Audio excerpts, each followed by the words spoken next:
JP learning હબમાં આપ સર્વનું સ્વાગત છે। ધોરણ 10 ચેપ્ટર નંબર 4 કાર્બન અને તેના સંયોજનો આપણે આજે અભ્યાસ કરવાના છે। ઝડપથી કેવી રીતે રિવિઝન થાય, એક્ઝામની સારી તૈયારી કરી શકીએ એના માટે આપણે આ ચેપ્ટરની શરૂઆત કરીએ। તો કાર્બન અને તેના સંયોજનો, તો પહેલાં એના ગુણધર્મો જોઈએ। કાર્બન સંયોજનોના ગુણધર્મો, તો તેના ગલનબિંદુ અને ઉત્કલન બિંદુ પ્રમાણમાં નીચા હોય છે।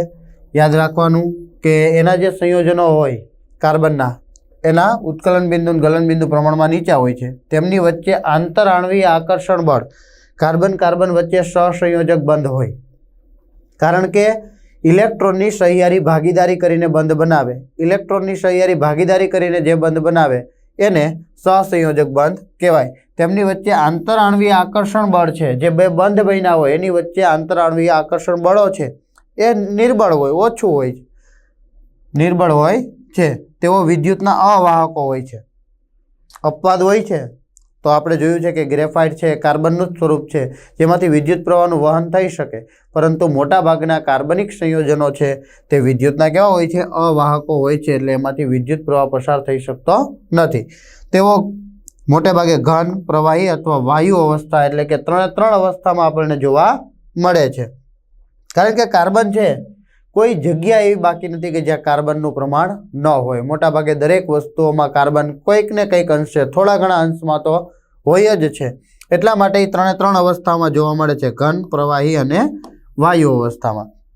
તેઓ સામાન્ય રીતે પાણીમાં અદ્રાવ્ય છે, પાણીની અંદર દ્રાવ્ય થતા નથી, પરંતુ કાર્બનિક દ્રાવકો હોય, એટલે કે કાર્બન સંયોજન ધરાવતા જે દ્રાવકો હોય એની અંદર એ દ્રાવ્ય થતા હોય છે। કાર્બનની ચતુઃ સંયોજકતા, હવે ચતુઃ સંયોજકતા શું? તો કે કાર્બન છે, કાર્બનનો પરમાણુ ક્રમાંક કેટલો? તો કે 6।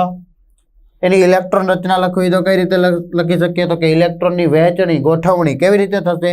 તો કે પહેલી કક્ષામાં 2 જશે, વૈધા કેટલા? 4, તો એની છેલ્લી કક્ષામાં કેટલા જશે? 4 ઇલેક્ટ્રોન જશે।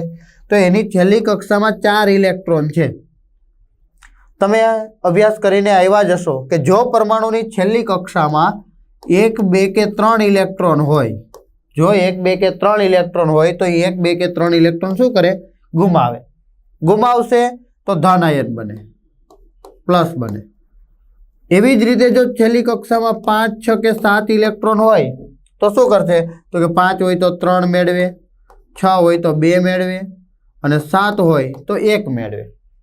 પણ દરેક તત્વ છે છેલ્લી કક્ષામાં 8 ઇલેક્ટ્રોન થાય એવો પ્રયત્ન કરે। જો પરમાણુની છેલ્લી કક્ષામાં 1, 2 કે 3 ઇલેક્ટ્રોન હશે તો 1, 2 કે 3 ગુમાવે છે।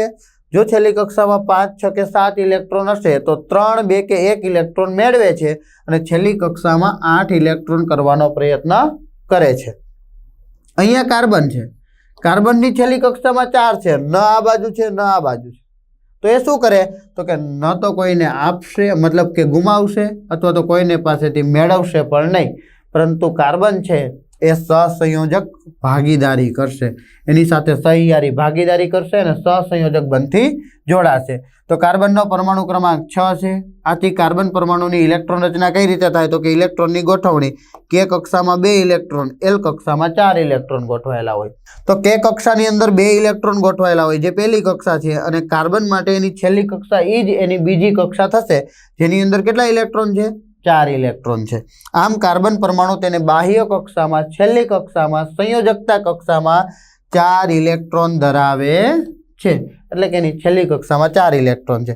કોઈ પણ તત્વની પ્રતિક્રિયાત્મકતા, સક્રિયતા, એ કેવી રીતે પ્રક્રિયા કરે છે એ એની સક્રિયતા કહેવાય। તેમ ધારો કે ઓક્સિજન છે, તમે જોયું જશે કે ઓક્સિજન છે મોટાભાગે દરેક સાથે સરળતાથી પ્રક્રિયા કરી લે તો એ સક્રિય કહેવાય। એવી જ રીતે કાર્બનની સક્રિયતા છે એ સંપૂર્ણ ભરાયેલી બાહ્યતમ કક્ષા, એટલે કે નિષ્ક્રિય વાયુ જેવી અષ્ટક રચના પ્રાપ્ત કરવી છે, એટલે કે છેલ્લી કક્ષામાં 8 ઇલેક્ટ્રોન લાવવા છે, અથવા તો છેલ્લી કક્ષામાં 2। જો હિલિયમ છે, હિલિયમની પરમાણુ ક્રમાંક 2, એની ઇલેક્ટ્રોન રચના આપણે લખીએ તો 2 જ થાય, પહેલી કક્ષા ભરાઈ ગઈ। તો 2 અથવા 8, તો 2 અથવા 8 આ ઇલેક્ટ્રોન પ્રાપ્ત કરવા માટે કાર્બનને શું કરવું પડે? તો કે એને કાં 4 ઇલેક્ટ્રોન મેળવવા પડે, કાં ગુમાવવા પડે, બેમાંથી એક કરવું પડે, તો એની છેલ્લી કક્ષામાં 8 ઇલેક્ટ્રોન થશે। અથવા તો જો 4 ગુમાવી દઈએ તો કેટલા થઈ જાય? તો કે હિલિયમ નિષ્ક્રિય વાયુ તત્વ છે, એના જેવી ઇલેક્ટ્રોન રચના પ્રાપ્ત કરી લે। આયનીય સંયોજનોની રચના કરતા તત્વો નિષ્ક્રિય વાયુ જેવી રચના બાહ્યતમ કક્ષામાં રહેલા ઇલેક્ટ્રોન મેળવીને કરે અથવા તો ગુમાવીને કરે, તો એના માટે આયનીય સંયોજનો. આયનીય સંયોજનો કોને કહેવાય? તો કે જે સંયોજનો ઇલેક્ટ્રોનની આપલે કરે. તો આપલે કરતા હોય એટલે કે આપણે જોયું તો હમણાં 1, 2 કે 3 ઇલેક્ટ્રોન છે તો ગુમાવે, 5, 6 કે 7 હોય તો મેળવે, આપે અને લે, મેળવે. તો એ જે સંયોજનો બને એને આયનીય સંયોજનો કહેવાય. પણ અહીંયા એ કોણ કરશે? તો કે આયનીય સંયોજનો કરશે, જે મેળવે છે અથવા ગુમાવીને પ્રાપ્ત કરશે. અષ્ટક રચના પૂર્ણ કરવા માટે ઘટતા ઇલેક્ટ્રોન મેળવે અથવા તો અષ્ટક રચના પૂર્ણ કરવા માટે વધતા ઇલેક્ટ્રોન ગુમાવે. કાર્બન પરમાણુને નિષ્ક્રિય વાયુ જેવી ઇલેક્ટ્રોન રચના પ્રાપ્ત કરવી છે, એટલે કે અષ્ટક રચના પ્રાપ્ત કરવી છે, એટલે કે છેલ્લી કક્ષામાં 2 અથવા 8 ઇલેક્ટ્રોન પ્રાપ્ત કરવા હોય તો એના માટે 4 ઇલેક્ટ્રોન મેળવવા પડે અથવા ગુમાવવા જરૂરી છે. ધારો કે કાર્બન પરમાણુ છે, ઇલેક્ટ્રોન પરમાણુ ક્રમાંક 6, ઇલેક્ટ્રોન રચના લખીએ તો 2, 4, છેલ્લી કક્ષામાં 4 છે તો શું કરવું પડે? તો કે 4 ઇલેક્ટ્રોન કાં મેળવવા પડે અથવા તો 4 ઇલેક્ટ્રોન ગુમાવવા પડે. જો એ ગુમાવે ને મેળવે તો જ એની છેલ્લી કક્ષામાં 8 ઇલેક્ટ્રોન થાય. જો મેળવે છે તો 4 મેળવે તો 8 થઈ ગયા, અને આ 4 ગુમાવી દે છે તો એની છેલ્લી કક્ષામાં 2 વધે છે. એટલે નિષ્ક્રિય વાયુ તત્વ જેવી ઇલેક્ટ્રોન રચના પ્રાપ્ત કરે છે. જો કાર્બન પરમાણુ ઇલેક્ટ્રોન મેળવવા કે ગુમાવવા હોય, એને કાર્બન પરમાણુને ઇલેક્ટ્રોન મેળવવા કે ગુમાવવા હોય તો તે 4 ઇલેક્ટ્રોન મેળવીને C-4. જ્યારે કોઈ પરમાણુ છે એ ઇલેક્ટ્રોન મેળવે છે ત્યારે હંમેશા ઋણ આયન બને, એટલે C-4 એને કહેવાય ઋણ આયનને બીજું કહેવાય એનાયન. તો જો એ ઇલેક્ટ્રોન મેળવે છે તો ઋણ વીજભાર પ્રાપ્ત કરશે, કોઈક પાસેથી દાન લે છે, ઋણી બને છે. -4. 6 પ્રોટોન ધરાવતા પરમાણુ કેન્દ્ર માટે, હવે કાર્બનનો પરમાણુ ક્રમાંક 6 હોય તો એની અંદર ઇલેક્ટ્રોન કેટલા હોય? તો કે 6 ઇલેક્ટ્રોન હોય. તેની વહેંચણી કઈ રીતે થાય? 2, 4. આવી રીતે વહેંચણી થઈ ગઈ. એમાં છેલ્લી કક્ષામાં 4 ઇલેક્ટ્રોન છે, પણ એ જ કાર્બનની અંદર પ્રોટોન કેટલા? તો કે પ્રોટોન પણ 6 હોય એની પાસે. તો કેન્દ્રમાં 6 પ્રોટોન હોય, એની ઇલેક્ટ્રોન રચના પ્રમાણે છેલ્લી કક્ષામાં 4 ઇલેક્ટ્રોન છે. હવે બીજા 4 ઇલેક્ટ્રોન એ મેળવે તો એની પાસે 8 ઇલેક્ટ્રોન અહીંયા થઈ જાય છેલ્લી કક્ષામાં, અને 2 ઇલેક્ટ્રોન અહીંયા, પ્લસ ટોટલ 10 ઇલેક્ટ્રોન થઈ જાય. 10 ઇલેક્ટ્રોન હોય ને કેન્દ્રમાં 6 જ પ્રોટોન હોય, એટલે કે ધન વીજભાર 6 છે ને ઋણ વીજભાર -10 થઈ જાય, એટલે 10 ઇલેક્ટ્રોન મળે. તો એ શક્ય નથી. તો 6 પ્રોટોન ધરાવતા પરમાણુ કેન્દ્ર માટે 10 ઇલેક્ટ્રોન એટલે કે 4 વધારાના ઇલેક્ટ્રોન સમાવવા મુશ્કેલ થઈ શકે છે. આથી તે કેવું બની જાય? અસ્થાયી બની જાય. કોઈ સંયોજન એવું ને એવું રહે નહીં, બદલાઈ જાય તો અસ્થાયી બને છે. તો આ પહેલી શક્યતા. હવે ધારો કે આપણે એમ વિચારીએ કે આ તો શક્ય નથી, મુશ્કેલ છે, 4 ઇલેક્ટ્રોન મેળવી શકે નહીં, તો શું કરે? તો કે તે 4 ઇલેક્ટ્રોન ગુમાવી દે, તો પોતાની છેલ્લી કક્ષામાં રહેલા 4 ઇલેક્ટ્રોન છે, ઇલેક્ટ્રોન રચના 2, 4. હવે આ 4 ઇલેક્ટ્રોન ગુમાવી દે, મુક્ત કરી દે, છોડી દે, છેલ્લી કક્ષામાં 2 આવી જાય તો શું થાય? તો કે C+4 બને. ગુમાવે, દાન કરે તો પ્લસ બને, તો C+4 બને. કેટાયન બને. કેટાયન એટલે કે ધનાયન બનાવી શકે છે, પરંતુ 6 પ્રોટોન ધરાવતા પરમાણુ કેન્દ્ર માટે, ફરીથી પ્રોટોન તરફ જઈએ, કેન્દ્રમાં 6 પ્રોટોન હોય, કક્ષામાં 6 ઇલેક્ટ્રોન હોય, એમાં પહેલી કક્ષામાં 2 ઇલેક્ટ્રોન, બીજી કક્ષામાં 4 ઇલેક્ટ્રોન હોય, તો એના કેન્દ્રમાં 6 પ્રોટોન હોય, તો એ 6 પ્રોટોન ધરાવતા પરમાણુ કેન્દ્ર માટે 4 ઇલેક્ટ્રોન દૂર કરીને કેન્દ્રમાં માત્ર 2 ઇલેક્ટ્રોન સમાવતો કાર્બન કેટાયન, એટલે કે ઇલેક્ટ્રોન એને દૂર કરી દીધા. કેન્દ્રમાં કેટલા પ્રોટોન? તો કે 6. હવે કક્ષામાં કેટલા ઇલેક્ટ્રોન વધ્યા? અહીંયા આવશે કક્ષામાં માત્ર 2 ઇલેક્ટ્રોન સમાવતો કાર્બન કેટાયન બનાવવા માટે મોટા પ્રમાણમાં ઉર્જાની જરૂર પડે છે. ઇલેક્ટ્રોન ગુમાવે છે તો વધારે ઉર્જાની જરૂરિયાત પડે. આથી પણ તે શું થાય? અસ્થાયી બની જાય છે. એટલે 2 શક્યતાઓ હતી, કાં તો એ મેળવી લે કાં તો એ ગુમાવી દે. બંને શક્યતાઓ શક્ય નથી. તો કાર્બનનું શું થાય? તો કે કાર્બન છે એ બીજા કાર્બન સાથે સહસંયોજક બંધથી જોડાય. એના માટે પહેલા આપણે કેટલાક સામાન્ય ઉદાહરણો જોઈએ ને પછી આપણે કાર્બન સંયોજનો તરફ જઈએ. તો હાઇડ્રોજન અણુ એટલે કે H2 આને કહેવાય દ્વિપરમાણવીય.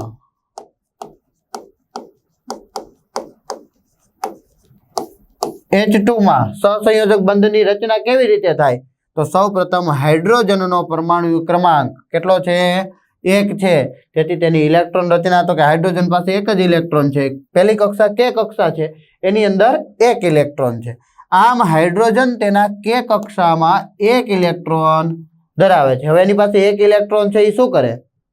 તો કે આ K કક્ષાને સંપૂર્ણ ભરવા માટે એટલે નિષ્ક્રિય બનવા માટે નિષ્ક્રિય તત્વ હિલિયમનો પરમાણુ ક્રમાંક 2, ઇલેક્ટ્રોન રચના તો કે 2. પહેલી કક્ષામાં વધુમાં વધુ કેટલા સમાય? તો કે 2. તો જો 2 ઇલેક્ટ્રોન સમાવવા માટે 2 ઇલેક્ટ્રોન કરવા માટે 1 ઇલેક્ટ્રોનની જરૂરિયાત છે, 1 ઇલેક્ટ્રોનની આવશ્યકતા છે. તેથી હાઇડ્રોજનના 2 પરમાણુઓ, એક હાઇડ્રોજન એની છેલ્લી કક્ષામાં 1, એવો બીજો હાઇડ્રોજન લઈએ H2 લઈએ તો બીજા હાઇડ્રોજનની K કક્ષામાં પણ 1 ઇલેક્ટ્રોન હોય એટલે બંને હાઇડ્રોજન પાસે 1 ઇલેક્ટ્રોન છે. ભાગીદારી કરીને H2 અણુ બનાવે. બંને પોતાના 1 ઇલેક્ટ્રોનની ભાગીદારી કરશે. પરિણામે હાઇડ્રોજનનો પ્રત્યેક પરમાણુ તેની નજીકના નિષ્ક્રિય વાયુ તત્વ હિલિયમ જેવી ઇલેક્ટ્રોન રચના પ્રાપ્ત કરે છે, જે તેના K કોષમાં એટલે કે કક્ષામાં કેટલા ઇલેક્ટ્રોન ધરાવે છે? તો કે 2 ઇલેક્ટ્રોન હોય છે. એની છેલ્લી કક્ષામાં 2 ઇલેક્ટ્રોન હોય, હાઇડ્રોજન પાસે 1 હોય, એવા 2 હાઇડ્રોજનનું સહસંયોજક બંધથી જોડાય, 1 ઇલેક્ટ્રોનની સહિયારી ભાગીદારી કરે એટલે હિલિયમ જેવી ઇલેક્ટ્રોન રચના પ્રાપ્ત કરે છે. અહીં આ 2 સંયોજકતા ઇલેક્ટ્રોનનું નિરૂપણ હવે ચોકડી વડે કરેલું છે. આપણે એને ટપકા વડે પણ દર્શાવી શકીએ, ચાલે. તો હાઇડ્રોજન પાસે પોતાનો છેલ્લો 1 ઇલેક્ટ્રોન છે, એની પાસે 1 જ છે. બીજા હાઇડ્રોજન પાસે પણ 1 ઇલેક્ટ્રોન છે. બંને ઇલેક્ટ્રોનની સહિયારી ભાગીદારી કરે એટલે આ હાઇડ્રોજન પહેલું રાઉન્ડ છે, જો એની અંદર કેટલા હાઇડ્રોજન થઈ ગયા? સોરી, 1 હાઇડ્રોજન છે, એની પાસે 2 ઇલેક્ટ્રોન થઈ ગયા, કક્ષા સંપૂર્ણ ભરાઈ ગઈ. એવી જ રીતે આ હાઇડ્રોજન છે, એની પાસે પણ 2 ઇલેક્ટ્રોન થઈ ગયા. બંનેએ પોતાના 1 ઇલેક્ટ્રોનની સહિયારી ભાગીદારી કરી અને ભાગીદારીથી બંધ બનાવ્યો, એને કહેવાય સહસંયોજક બંધ. શું કહેવાય? સહસંયોજક બંધ કહેવાય. તો હાઇડ્રોજન અણુમાં સહસંયોજક બંધ. H2 અણુમાં ભાગીદારી પામેલ ઇલેક્ટ્રોનની જોડ એટલે કે યુગ્મ એટલે રાઉન્ડની અંદર જેટલા ઇલેક્ટ્રોન આવે એટલા બંધ બને, એટલે કે જેટલી જોડ આવે એટલા બંધ બને. અહીંયા 1 ઇલેક્ટ્રોન યુગ્મ છે, 1 જોડ છે, એટલે 2 હાઇડ્રોજન પરમાણુઓ વચ્ચે એકલ બંધ બને છે. એટલે આને આપણે આ રીતે પણ દર્શાવી શકીએ, H સિંગલ બોન્ડ H એકલ બંધ. એકલ બંધ રચે છે જે નીચે મુજબ છે. H તો કે અહીંયા આપણે સહસંયોજક બંધ દર્શાવ્યો છે અને અહીંયા એકલ સહસંયોજક બંધ દર્શાવેલો છે. તો હાઇડ્રોજન અણુમાં એકલ સહસંયોજક બંધ આવશે.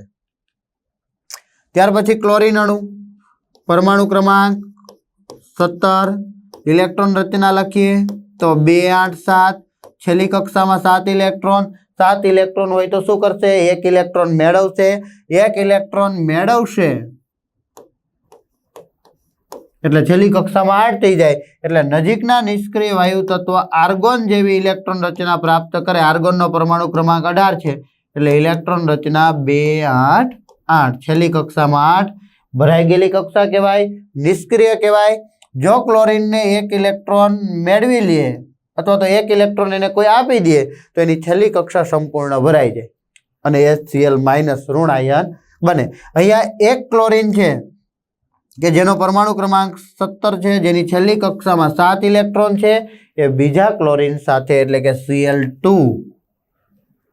ક્લોરીન પરમાણુ બીજા ક્લોરીન પરમાણુ સાથે 1 ઇલેક્ટ્રોનની સહિયારી ભાગીદારી કરશે. જો અહીંયા છેલ્લી કક્ષામાં રહેલા ઇલેક્ટ્રોન દર્શાવેલા છે, 1 2 3 4 5 6 અને 7 ઇલેક્ટ્રોન પ્લસ બીજો ક્લોરીન પરમાણુ એના 7 ઇલેક્ટ્રોન, બંને 1 ઇલેક્ટ્રોનની સહિયારી ભાગીદારી કરે છે. એટલે તમે અહીંયા જોઈ શકો છો કે પહેલા રાઉન્ડની અંદર ક્લોરીન પાસે 8 ઇલેક્ટ્રોન થઈ ગયા, 2 4 6 8, છેલ્લી કક્ષા સંપૂર્ણ ભરાઈ ગઈ. +1 1 ઇલેક્ટ્રોન મેળવે છે. વીજભાર -1 છે પણ 1 ઇલેક્ટ્રોન એને મેળવ્યો છે.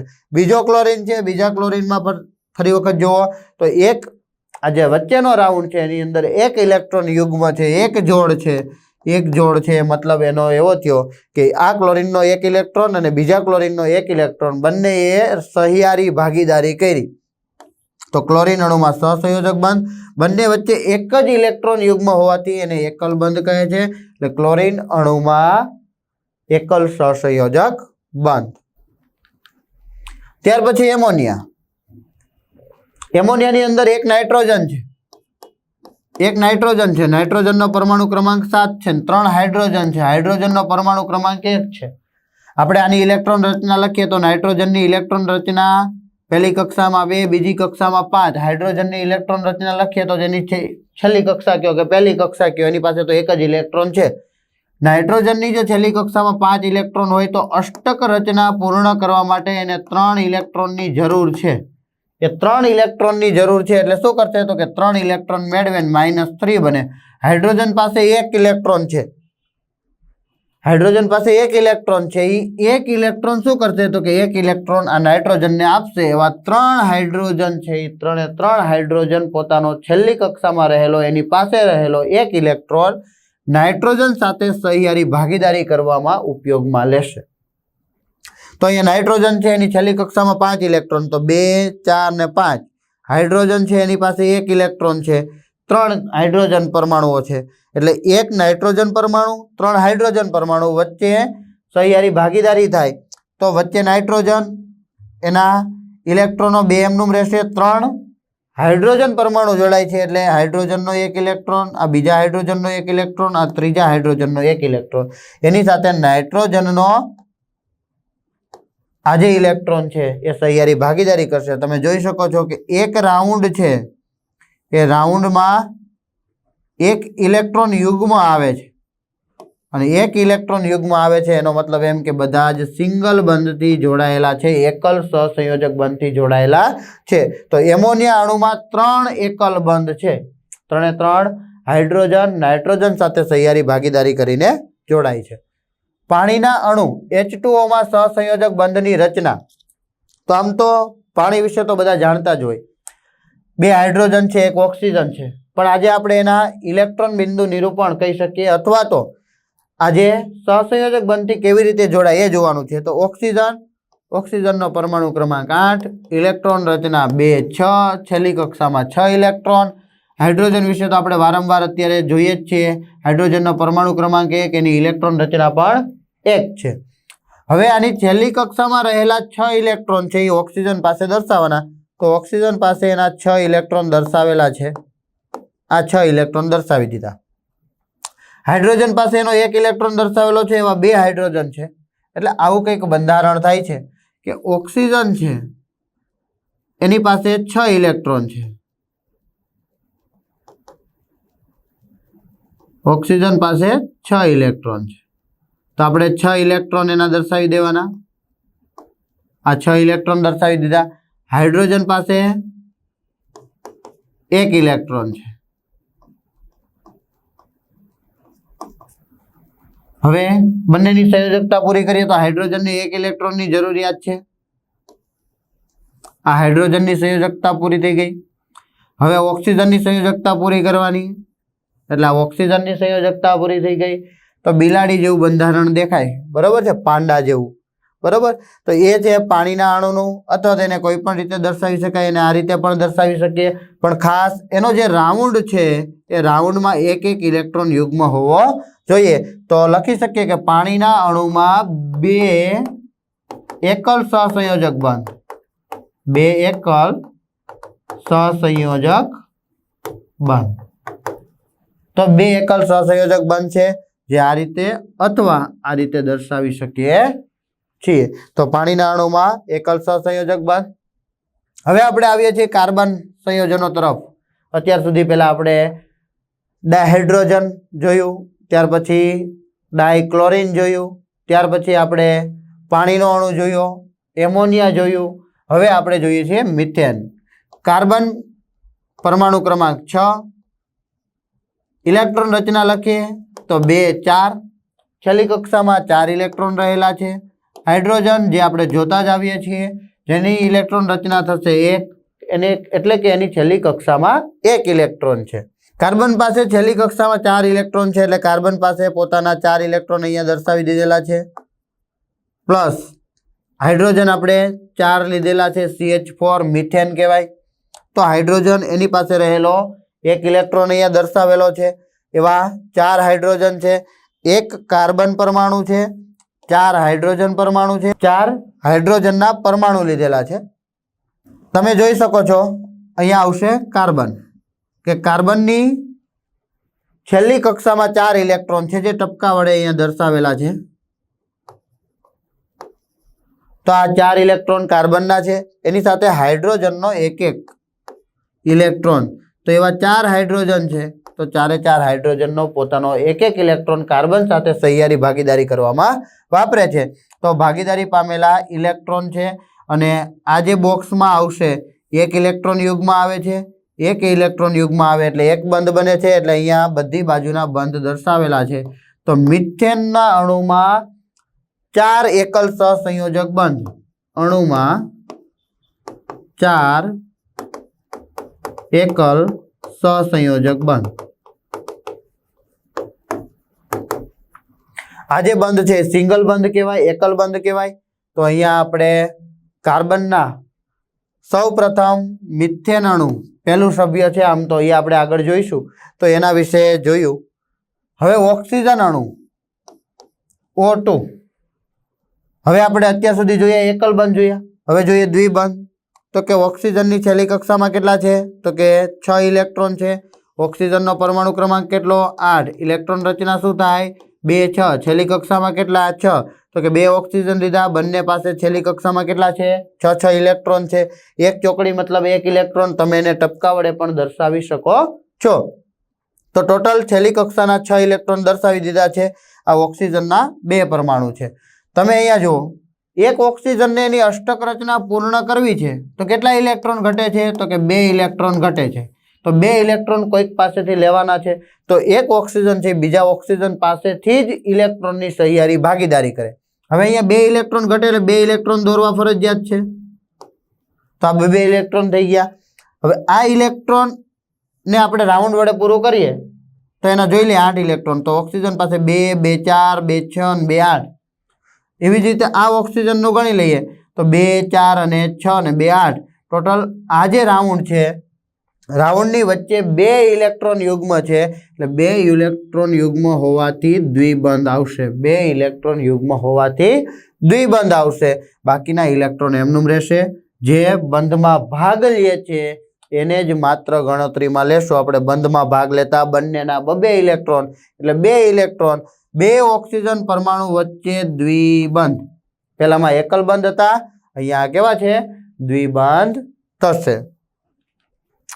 હવે નાઇટ્રોજન અણુ છે, આપણે એકલ બંધ જોયું, દ્વિબંધ જોયું। હવે નાઇટ્રોજન અણુ N2, નાઇટ્રોજનનો પરમાણુ ક્રમાંક કેટલો, તો કે 7। ઇલેક્ટ્રોન રચના 2 5, છેલ્લી કક્ષામાં ઇલેક્ટ્રોન 5। ઓકે, 5 ઇલેક્ટ્રોન હોય તો એને કેટલા ઘટે અષ્ટક રચના પૂર્ણ કરવા માટે, તો કે 3 ઇલેક્ટ્રોન ઘટે। 3 ઇલેક્ટ્રોન કોઈક પાસેથી મેળવવા પડે, પણ નાઇટ્રોજન છે એ એના જેવા જ પરમાણુ એટલે કે નાઇટ્રોજન પરમાણુ સાથે ઇલેક્ટ્રોનની સહિયારી ભાગીદારી કરે છે। જો અહીંયા તમે રાઉન્ડની અંદર જોઈ શકો છો, નાઇટ્રોજન છે એના 2 ઇલેક્ટ્રોન આ બાજુ દર્શાવેલા છે અને 3 ઇલેક્ટ્રોન છે તે જમણી બાજુએ। એવી જ રીતે આ બીજો નાઇટ્રોજન છે જેના 3 ઇલેક્ટ્રોન ડાબી બાજુએ છે અને 2 ઇલેક્ટ્રોન જમણી બાજુએ છે। એટલે ટોટલ છેલ્લી કક્ષામાં બંને પાસે 5 5 ઇલેક્ટ્રોન છે। એ 5 5 ઇલેક્ટ્રોનમાં 3 3 ઇલેક્ટ્રોનની સહિયારી ભાગીદારી કરે છે। એટલે આની અંદર જે ખાનું છે, જે રાઉન્ડ આવશે એની વચ્ચે એટલે કે બંને જ્યાં બંધ બનાવે છે એ 3 ઇલેક્ટ્રોન યુગ્મ હોવાથી એને ત્રિબંધ કહીશું।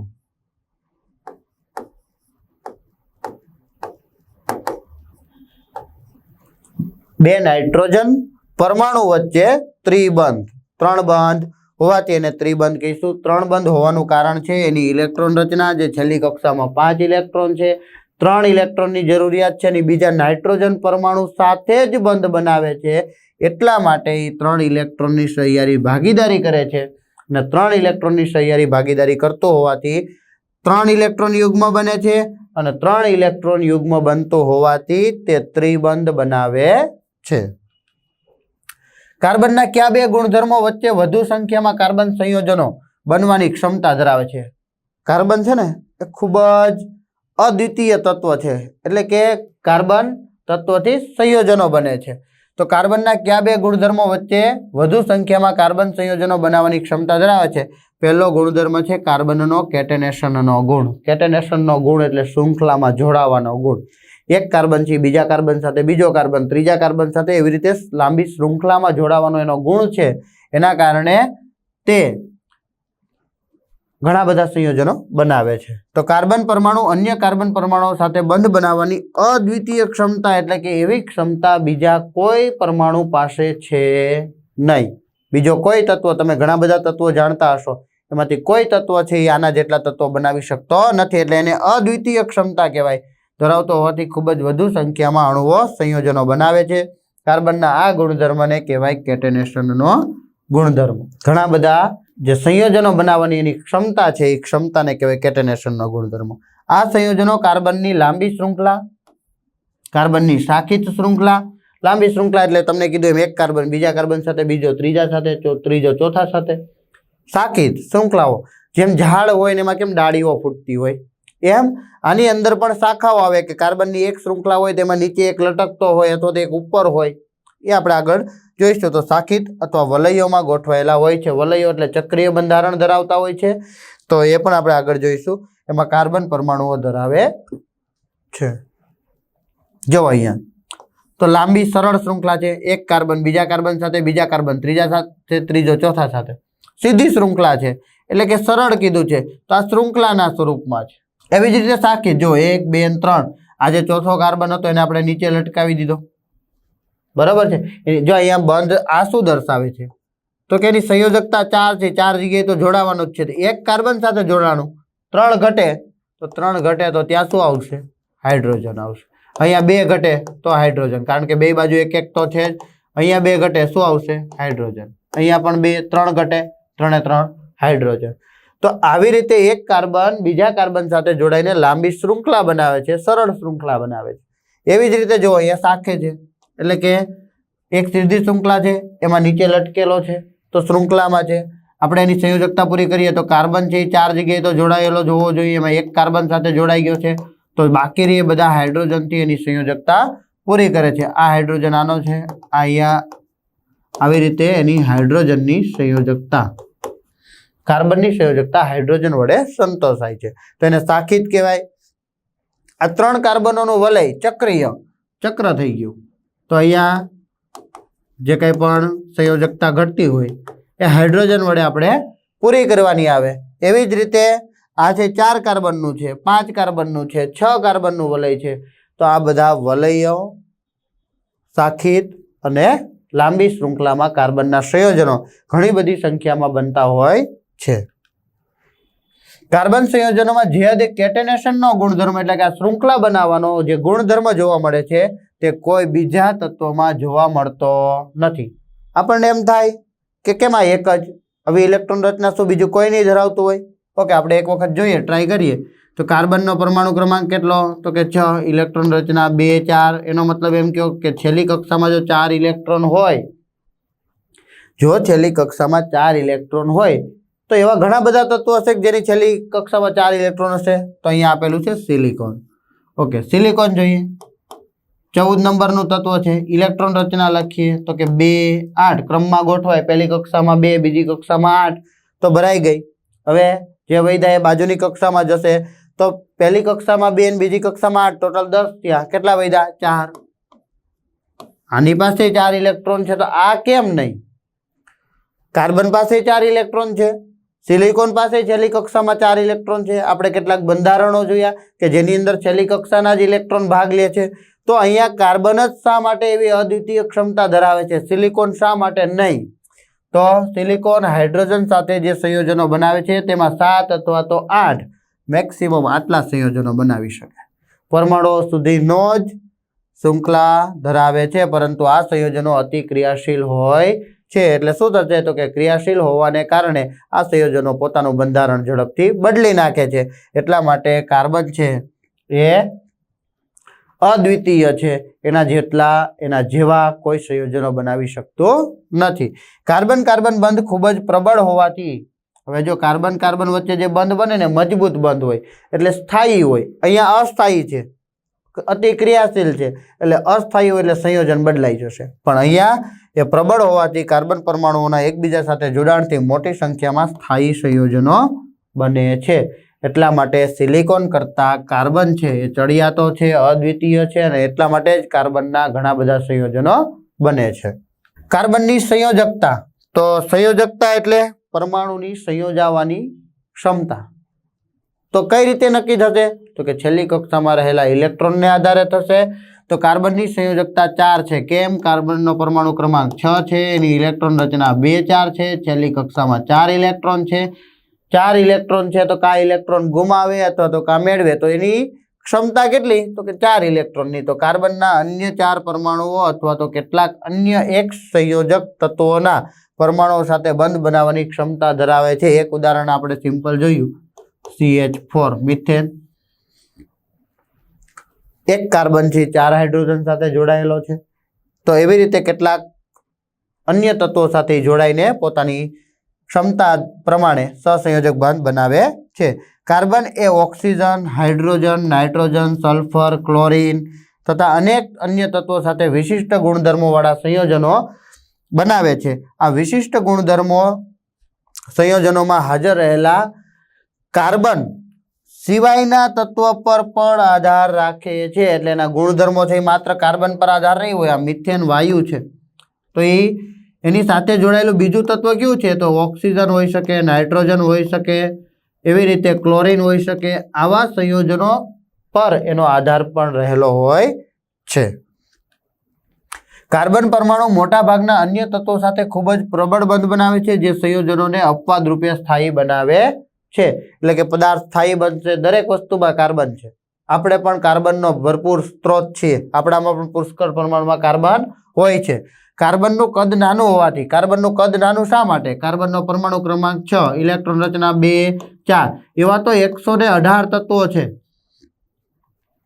એમાંથી માત્ર 6થા નંબરનું છે એટલે કદ ખૂબ જ નાનું છે. 2 જ કક્ષાઓ આવેલી છે એટલે કદ નાનું છે. પરમાણુ કેન્દ્ર દ્વારા ભાગીદારી પામેલા ઇલેક્ટ્રોન યુગ્મોને મજબૂતાઈથી જકડી રાખે છે. ધારો કે એની કાર્બન છે, આ પહેલી કક્ષા અને આ બીજી કક્ષા, આમાં 4 ઇલેક્ટ્રોન હોય તો જે ઇલેક્ટ્રોન યુગ્મ બનવાનો છે એ તો આ છેલ્લી કક્ષામાં જ બનવાનો છે. તો એનું આકર્ષણ આ કેન્દ્ર પ્રત્યે ખૂબ જ વધારે હોય, તેથી એને પકડી રાખે છે. આથી એ સ્થાયી બને છે. જ્યારે સિલિકોનની વાત કરીએ તો ત્રીજી કક્ષા આવી જાય અને એમાં 4 ઇલેક્ટ્રોન હોય તો સિલિકોન, તો 4 ઇલેક્ટ્રોન હોય તો આ કક્ષાનું અંતર શું થાય? વધતું જાય. અંતર વધતું જાય તો કદ મોટું થતું જાય, ત્યારે ઇલેક્ટ્રોન યુગ્મને જકડી રાખવા મુશ્કેલ પડે છે. જકડી રાખે છે. આથી કાર્બન દ્વારા પ્રબળ બંધોનું નિર્માણ થાય છે. મોટા પરમાણુઓ ધરાવતા તત્વો દ્વારા બનતા બંધ અત્યંત નિર્બળ હોય છે. એટલે કે સિલિકોન છે, એના પછી પણ ઘણા બધા તત્વો હશે કે જેની છેલ્લી કક્ષામાં 4 ઇલેક્ટ્રોન હશે, પણ એ બધાથી બનતો જે બંધ છે એ બધા નિર્બળ બંધ હોય છે. એટલા માટે કાર્બન છે એ અદ્વિતીય છે, કારણ કે એનું કદ નાનું છે અને એ જે ઇલેક્ટ્રોન યુગ્મ હશે એ ઇલેક્ટ્રોન યુગ્મને જકડી રાખે છે કેન્દ્રના પ્રોટોન. એટલા માટે સંતૃપ્ત અને અસંતૃપ્ત હાઇડ્રોકાર્બન સંયોજનો. સંતૃપ્ત કોને કહીશું? આપણે સંતૃપ્ત કોને કહીએ? તો કે જેને વધારે જરૂરિયાત ન હોય એને સંતૃપ્ત કહીએ. ખાઈ લીધું, ધરાઈ ગયા, પૂરું થઈ ગયું, સંતૃપ્ત થઈ ગયા કહીએ. તો જે કાર્બનિક સંયોજનોમાં કાર્બન કાર્બન પરમાણુ વચ્ચે માત્ર એકલ બંધ હોય, કાર્બન કાર્બન પરમાણુ વચ્ચે માત્ર એકલ બંધ હોય તો તેવા સંયોજનોને સંતૃપ્ત સંયોજનો કહે છે. એટલે કે કાર્બન વચ્ચે કેવો બંધ હોય? સિંગલ બંધ હોય, તો એને કહેવાય સંતૃપ્ત સંયોજનો. અસંતૃપ્ત સંયોજનો તો સેમ એનાથી ઉલટું, અથવા તો એમ કહી શકીએ કે કાર્બન કાર્બન વચ્ચે દ્વિબંધ હોઈ શકે અને ત્રિબંધ હોઈ શકે. તો 2 કે તેથી વધુ કાર્બન પરમાણુઓ વચ્ચે દ્વિબંધ કે ત્રિબંધથી જોડાયેલા હોય તો તેવા સંયોજનોને અસંતૃપ્ત સંયોજનો કહે છે. આલ્કેન સંયોજનો. જે હાઇડ્રોકાર્બન સંયોજનોમાં કાર્બન કાર્બન પરમાણુ વચ્ચે માત્ર એકલ બંધ જોડાયેલો હોય તો એવા જે સંયોજનો છે એને આલ્કેન સંયોજનો કહે છે. દાખલા તરીકે બ્યુટેન એટલે કે 4 કાર્બન ધરાવતું સંયોજન, પેન્ટેન તો 5 કાર્બન ધરાવતું સંયોજન અને હેક્ઝેન તો 6 કાર્બન ધરાવતું સંયોજન. તો બ્યુટેન 4 કાર્બન, પેન્ટેન 5 કાર્બન અને હેક્ઝેન 6 કાર્બન ધરાવતું સંયોજન છે. અને બધા જ વચ્ચે સિંગલ બંધ છે અને તમે જોઈ શકો છો કે બધામાં N પ્રત્યય છે. કયો છે? N પ્રત્યય. એટલે આલ્કેન સંયોજનો હોય એમાં N પ્રત્યય લાગે. જે હાઇડ્રોકાર્બન સંયોજનોમાં કાર્બન કાર્બન પરમાણુ વચ્ચે એક અથવા વધુ દ્વિબંધ હોય, અહીંયા સિંગલ બંધ હતો, એકલ બંધ હતો, હવે દ્વિબંધ હોય તો તેને આલ્કીન સંયોજનો કહે છે. બ્યુટીન, પેન્ટીન, હેક્ઝીન. બ્યુટીન એટલે 4 કાર્બન, પણ 4 કાર્બન હોય, અહીંયા એક બંધારણ દર્શાવી દઉં છું, તો એમાં કોઈ એક જગ્યાએ કેવો હોય છે? તો કે દ્વિબંધ હોય છે. પેન્ટીન હોય તો 5 કાર્બન, કોઈ એક જગ્યાએ દ્વિબંધ. હેક્ઝીન હોય તો 6 કાર્બન અને કોઈ એક જગ્યાએ દ્વિબંધ હોય છે. તો એને આલ્કીન સંયોજનો કહી શકાય છે. તમે જોઈ શકો છો કે છેલ્લે પ્રત્યય તરીકે ઈન પ્રત્યય લાગે છે. ઈન પ્રત્યય લાગે છે. હવે આલ્કાઇન સંયોજનો, આલ્કેન, આલ્કીન, આલ્કાઇન. તો અહીંયા ત્રિબંધ આવશે, અહીંયા દ્વિબંધ આવશે અને અહીંયા સિંગલ બંધ આવશે. જે હાઇડ્રોકાર્બન સંયોજનોમાં કાર્બન કાર્બન પરમાણુ વચ્ચે એક અથવા વધુ ત્રિબંધ હોય, એટલે કે 2 કાર્બન હોય જેની વચ્ચે આ એક બંધ કહેવાય. હવે અહીંયા પણ દ્વિબંધ હોઈ શકે, એવું બની શકે. તો ત્રિબંધ હોય તો તેવા સંયોજનોને આલ્કાઇન સંયોજનો કહે છે. ફરીથી જોઈએ. જે હાઇડ્રોકાર્બન સંયોજનોમાં કાર્બન કાર્બન પરમાણુ વચ્ચે એક અથવા વધુ ત્રિબંધ હોય તો તેવા સંયોજનોને આલ્કાઇન સંયોજનો કહે છે. બ્યુટાઇન, તો એનું ઉદાહરણ પણ આપણે જોઈ લઈએ. 4 કાર્બન છે, 4 કાર્બનમાં કોઈ એક જગ્યાએ ત્રિબંધ હોય તો એને કહેવાય આલ્કાઇન સંયોજનો કહે છે. એમાં તમે જોઈ શકો છો આયન, આયન, આયન, તો આયન પ્રત્યય લાગે છે. તો N પ્રત્યય, ઈન પ્રત્યય, આયન પ્રત્યય, સિંગલ બંધ, દ્વિબંધ, ત્રિબંધ. અહીંયા જોઈ શકો છો કાર્બનની સંખ્યા તો કે 1. તો કાર્બનની સંખ્યા 1 હોય તો આલ્કેનમાં કોણ આવશે?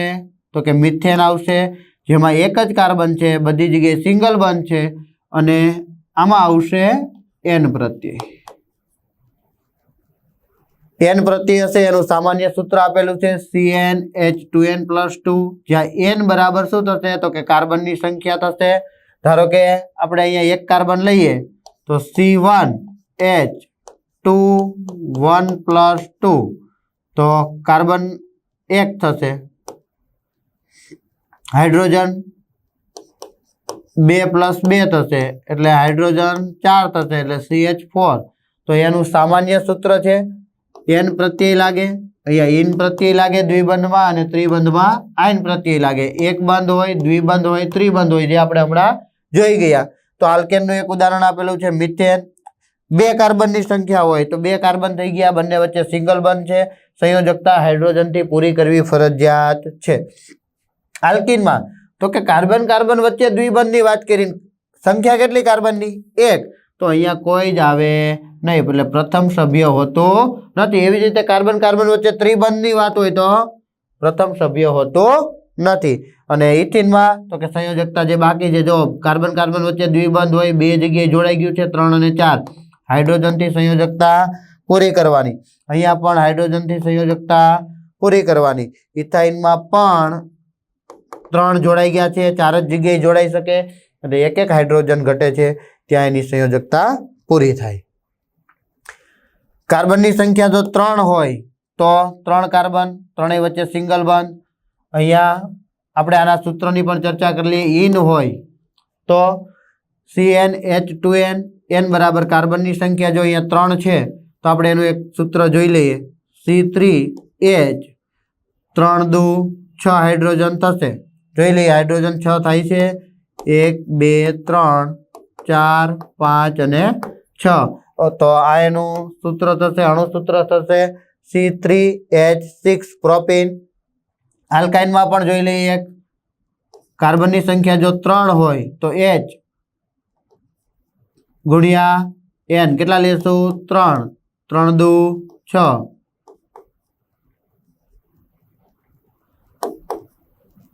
અને -2 આવશે આયનમાં, અહીંયા -2 એટલે અહીંયા થશે 4. એટલે યાદ રાખવા માટે પહેલા +2 CnH2n+2, છેલ્લામાં CnH2n-2 અને વચ્ચે આવશે CnH2n. તો આવી રીતે કાર્બનથી સંયોજકતા પૂરી કરતા જશો. તો 4 કાર્બન ધરાવતા સંયોજન માટે બ્યુટેન, તો બધામાં સિંગલ બંધ છે, બ્યુટીન દ્વિબંધ છે અને બ્યુટાઇનમાં ટ્રિપલ બંધ છે. સંયોજકતા પૂરી કરવા માટે જ્યાં સંયોજકતા ઘટે છે કાર્બનની, ત્યાં હાઇડ્રોજન વડે એની સંયોજકતા પૂરી કરવાની.